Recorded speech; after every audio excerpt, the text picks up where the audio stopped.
What's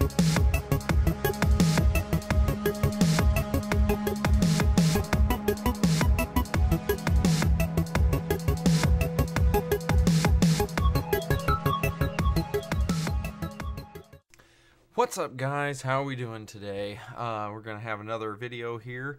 We're going to be doing the for the Raspberry Pi, we're going to be installing our Apache web server, which those of you who don't know what that is, that's the web server software where it's going to host our web page.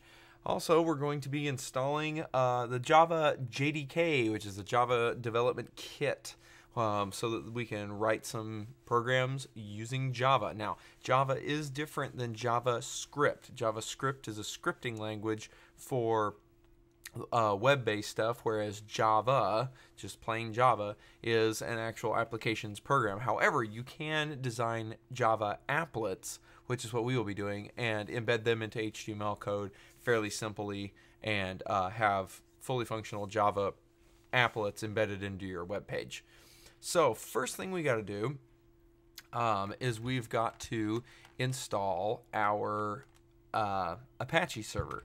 So first thing you want to do is do a sudo apt-get update, and you'll hit enter. Mine should be fairly up to date. This makes sure that any of your all of your apt-get packages are fully 100% up to date. You know, there's not any newer versions of different softwares out there that your Pi doesn't know about. This is just kind of a standard thing for Linux. Linux, basically all versions of Linux, I believe, have at least nowadays all the new versions of Linux have the apt-get way of getting different programs to install on your Linux boot. So this is a way of updating all of your packages, making sure they're all up to date. And as you can see, we're almost done checking. It'll take quite a while the first time you ever go, and then it's done. So now we're going to go sudo apt-get install Apache 2 is the server that we're going to use. So we hit enter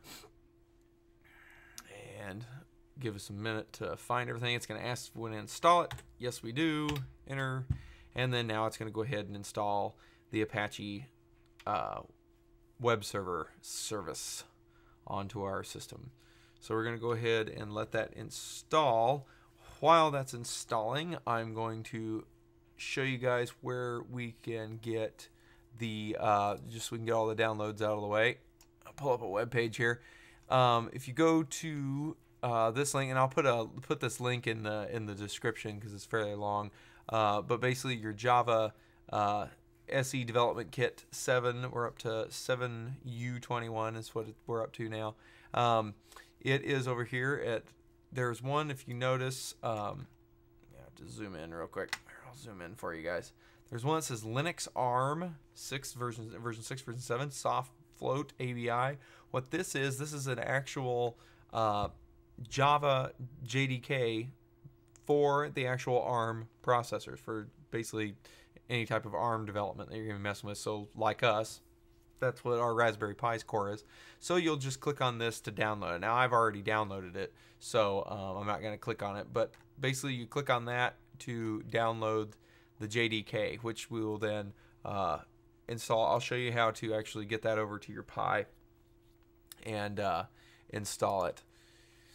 Also, I'll put some links in the description for setting up Java, or setting up your Apache server, excuse me. Sometimes you may get an error. You could get errors while installing your Java, or your Apache. Sorry, God, got Java on the brain. Your Apache server. And if you do, follow the like I said, the video that I put in the description, the video link in the description. There's a guy named Matthew Manning. He does a wonderful job explaining how to get past that error and whatnot if you run into it. So what we've done now is our Apache is installed. So what we're going to have is it's going to give you, I'm going to go ahead and change directories here. Let's actually clear. Let me get this all cleared out of the way. All right, we're going to change directories to var, and inside var, do an ls, you should see this www now is in there. And what that is that is the root directory for your web page. So if we go ahead and cd into that, you'll notice there's an index.html. So if we let's just more of that, index.html. You can see that we've basically got a small little HTML web page that is the body. It says it works, and then it says this is a default web page for the server, yada yada yada yada yada. So that's basically your index page, and like all web pages, and especially with this Apache one, the index is the main page that it's going to go to. So if you go to the web, so you go to this guy's web or IP address, you're going to get, in your web browser, you type in the IP address of this, it will go straight to this index page. So that's what we're going to try here real quick. But first we have to start the service. So what we do is we have to actually bring up the web server. So to do that, we're going to type in sudo service and then Apache 2 and start. Hit enter. And it's starting, and it says, oh, it's already running. It already started it the minute we installed it. But basically, it's saying that it's okay. Now, like I said, sometimes you'll get a failed here. And that's where, like I said, if you check out that video, if you're getting the failed here, the Matthew Manning, he explains everything wonderfully on how to get around that. This one, I haven't had any problem with. With install, if you watch my last video, how to change up your image on there to the Wheezy image. I didn't have any problem. Like I said, I just changed up the image and then just installed this brand new, and it's working okay. So seems to be okay for me, but if you have problems, check out that link. So basically, I'm going to grab me a blank web page.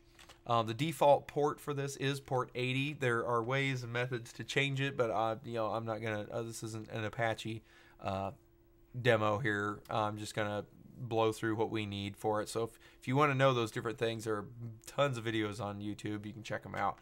We're gonna type in our 192.168.1.30, which is my Raspberry Pi's address, and voila, we get the web page. We get it works. This is the default web page for the server. The web server software is running, but no content has been added, which, yes, we know. So that lets us know that our Apache web server is up and running. We can display our HTML page, and all that works fine and dandy.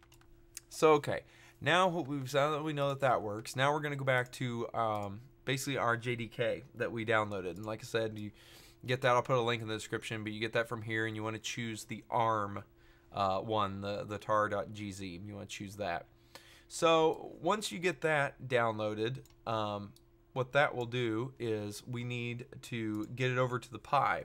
So in order to do that, download, and I'll put a link to this in the description as well. But go get Winscp. It's basically like an SSH or SFTP. Sorry, excuse me, an SFTP server that will you can basically FTP stuff back and forth between the Pi and your computer. And I'll show you how to do that. So what you're going to do is under host name, once you download Winscp and install it, under host name, you got 192. We're going to put in the IP address of our Pi, .30 here. And then username is just your normal username login. Like mine, I just left it default. So it's Pi and Rasbperry. And then we're going to hit login. And of course, it's going to tell you that there's potential security breach, blah, blah, blah. There's, the server's key does not match, whatever. We click update. That should update all of its keys and everything. And then we're good to go. So basically on the right here is the Pi. See, we're home/Pi. So this is our Raspberry Pi here. Over here on the left is basically your computer. So basically my Windows computer, my Windows machine. So I'm going to go to my desktop because that's where I downloaded that. And then here's the JDK. I am just going to throw that right in the home/Pi. So I just click on it and drag it over, let go, and then it should download that over to my Pi. So I'm going to just go ahead and I guess we'll just go ahead and let this go. It looks like it's going fairly quick. So I may keep you on live here. I may not stop the video. If it starts to chug, then I may stop the video. That way you guys don't have to wait through the painful download process, but it looks like it's going fairly quick. So we may go ahead and let that roll. So anyway, once we get that SDK over, we will extract it and get it all installed. So that'll be the next thing that we'll do. So we'll let this go ahead and transfer. Okay, and now it's over there. So now, if I go ahead, I'll just minimize this. If I go to back to our home directory, I see that it's there. So here it is, the JDK whatever. So that's there. Okay, so what we're going to do now is we're going to unpack this. So we're going to use our tar command -zxvf JDK -7u. Oh, for some reason I'm not. This isn't going in. XVF. Okay. Well, just a minute. So, oh wait, maybe. Okay, maybe I don't need the switch. VF and then JDK 7u21-x-arm-sfp.gz. Okay. There we go. There we go. Get it going.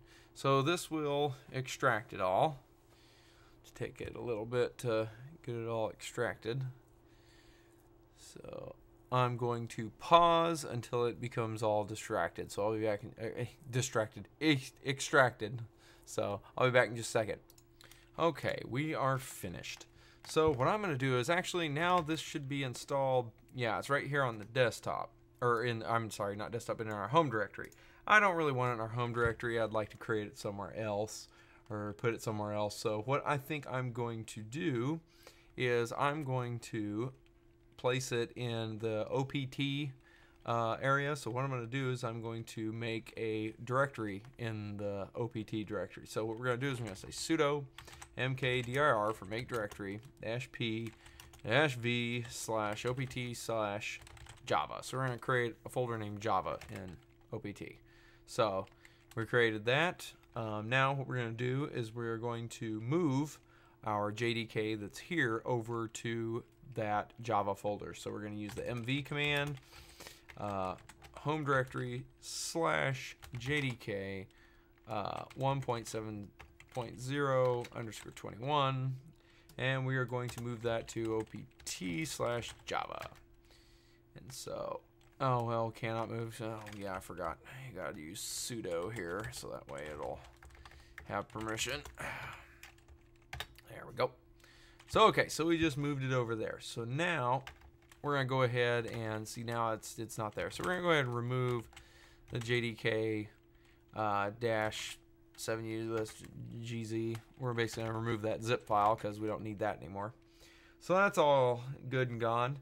So now what we have to do is to complete our installation, we have to do this command right here, the sudo update alternatives install usr bin/java, oh crud, and then java opt/java/jdk.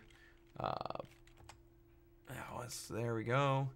And then we need the bin and Java, and then it's a 1. And what that'll do is that helps, that's setting up where it's located and whatnot. Since we moved it all around, we're setting up all that stuff so we can run stuff from anywhere. So the last one we need to do is another sudo update alternatives set java opt java jdk there, and then we need to say bin/ so I can spell bin java, and then that should be good. So now we should be good to go. So we can say java version to check, and we should get, and there we go. And now we get the Java version. It's basically sees Java and lets us know that it's been installed. Good. Now to make sure, sometimes you may have to do this, sometimes you may have not to, but I go ahead and do it anyway, is set the environment variables. And so I like to go ahead and do this to make sure that no other errors for, you know, it not knowing where stuff is or something. So what you're going to use is we are going to edit the, so I'm going to use sudo nano, we're going to edit the etc/environment, which is basically the environment variables. Oh, I didn't do that. Oh yeah. This is, oh yeah, it is blank. Okay, so what we're gonna do is to set our environment variables, we're gonna say Java underscore home equals /opt/java /jdk. And then let's see, what version are we running? Let's see, where were JDK 1.7.0 underscore 21, I believe is what we're running. So we're going to do that, and then we're going to exit. Yes, we want to save it, and we save that. So now we're also going to, but we also got to edit another file to make sure that that it's good, and that is the bash rc file. So what we need, oh whoops, it helps if I can type. Okay, /.bash rc whoops, sudo nano. It helps if you tell it what text editor you're okay, there we go. So we're gonna go all the way to the bottom of this file, and we are going to put in these couple lines. We're going to say export Java home equals /opt/java /jdk 1.7.0 underscore 21. And we're also going to say export and path, which this is setting the path variable to path : Java home /bin. And so that sets our path variable as well. Yes, and enter.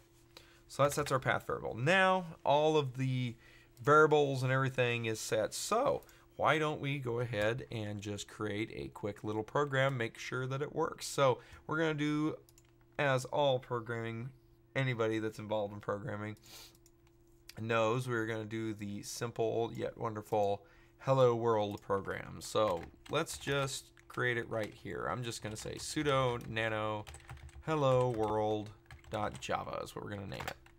So we're going to pull in here, and we are going to create ourselves a small little Hello World program.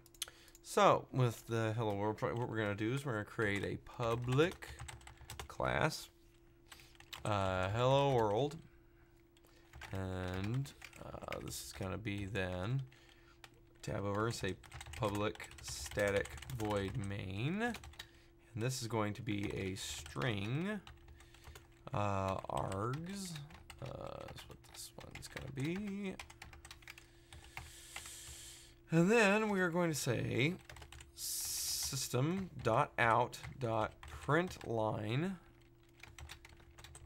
hello and world.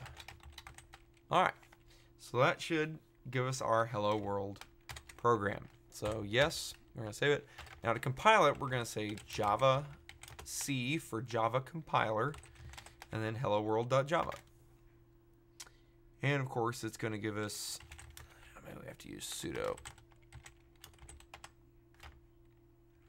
Oh, of course, it's going to give us some grief here. And oh, I think I may know why. It might be because of the fact that we did not reboot, because we have to apply. See, this is why you have to apply those environment variables. We have to reboot. Give me a second. Oh, whoops. Sudo reboot, because we have to, those environment variables have to take effect. So it has to take effect. Of course, it unexpectedly quit. Obviously, we know that. I can grab Putty back here. Yeah, we should be able to do 192, 168.1.30. Okay, we're going to give it a few seconds. Give it a few seconds to come back up.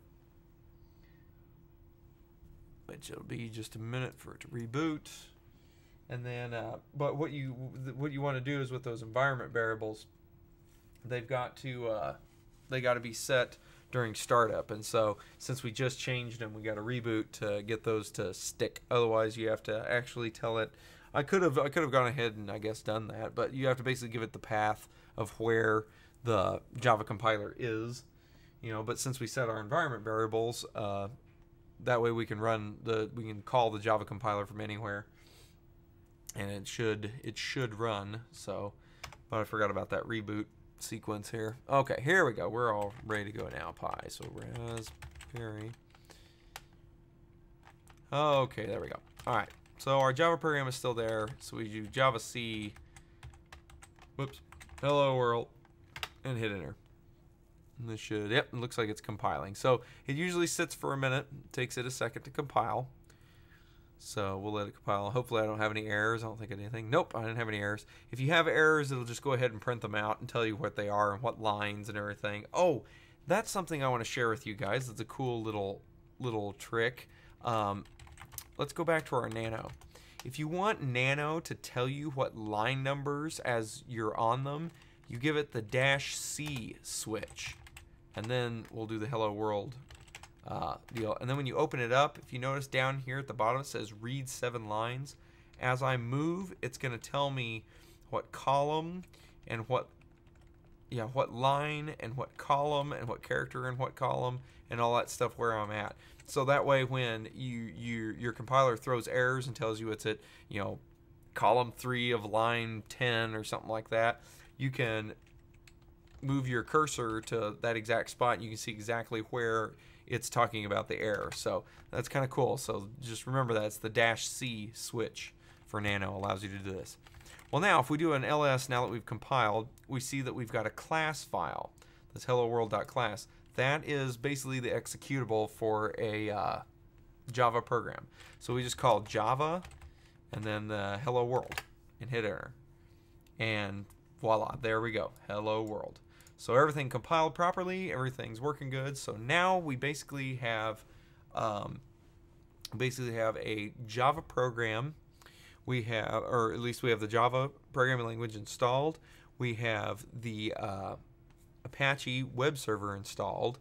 And so now we can create a simple program that I think I'll go ahead and show you that is for our applet, to create an applet really quick. So we'll do that in just a second, and then we should be finished. So okay, so what we're gonna do is we're gonna write ourselves a Java applet. I'm gonna go ahead and remove the hello world stuff. Yes. That way we have a clean slate. Okay. So now we're gonna go ahead and sudo nano. And what I'm going to do is I'm going to use the code. I'm going to add the link in the description here to where I'm getting this from. A great place on about.com gives you this simple program. But I'm going to show you guys how to put this into your HTML code also. So we're going to do just a quick little Java applet program. And again, like I said, the link is in the description for about.com that shows you how to create this. So first of all, we're going to do sudo nano, and we're going to call this first applet Java. Okay, so now first thing we need to do is we need to add some libraries to it. So we're going to do import. This say add library. It's like doing include with C. So we're going to say import java.applet applet, and yes, it is case sensitive, so make sure you type the first one lowercase, the second one uppercase. Import java.awt.star, and we should be good to go with that. So now we're going to start with public class first applet extends applet, and that basically creates this as an applet. So now we're going to go to public void, or call this paint because this is going to be a graphics one. So graphics G. Oh, whoops. Oops. Ah, what are we doing here? Okay. So now, all right, we're going to be here with this. So now we're going to draw a rectangle. So we're going to say G dot draw rect 0, 0, 250, 100. So it's basically a rectangle that starts at 0, 0 and goes to 250, 100. So it's going to be a 250 by 100. So first point, second point, basically. Now we're going to take and we're going to set the color of it. So G dot set color. We're going to say color dot blue. So we'll set the color to blue. Now we're going to write something. G dot draw string, and look at me, I'm a Java applet. Oh, wonderful. 10, 50, and that puts the size and everything of the text, size and color of the text. So okay, so that gets that. That should have all that put together. And again, like I said, the link for this will be down in the description of where to look at this. And there's a wonderful tutorial on how to create all this stuff at about.com. So exit. Yes, we want to save it. Hooray, hurrah, hooray. Actually, I just happened to think we're going to have to move this to our www file. I just happened to think about that. So we've made it here. We're going to use our move command. I'll probably have to use sudo move crud slash first. Whoops. No, we'll just do this way. First applet.java, and then we're going to move this to opt slash or no, not opt, I'm sorry, to var slash www. So that should be now, if we change directories to var slash www, it should be in there. Yes, it is. So first article, or first applet.java. Okay. So now what we're going to do is we're going to go ahead and compile that. So Java C, and then our first applet.java, hit enter. This should go ahead and compile successfully as long as I don't have any errors in it. And if we do, we'll fix it. So right now, yep, looks like we have an error. It says error while writing first applet a class. Oh, permission is denied. Okay, so sudo. Oh, okay. All right. So what we got going on here? So maybe we need a whoops, sudo ch mod. Maybe we need to do this 777 first Java. So we'll just change it to where we give it full permission for everything. Let's go back to our Java C first applet.java. Hopefully we don't get the same error. Kind of interesting. I think I've gotten this the first time I've gotten this error. That's wild. Well, fine. All right, fine. What we'll do is it's probably when I moved it over, I got it all messed up. So we'll just remove it. Just applet.java. Fine. Yes. Oh. There we go. We'll just create it again real quick. Sudo nano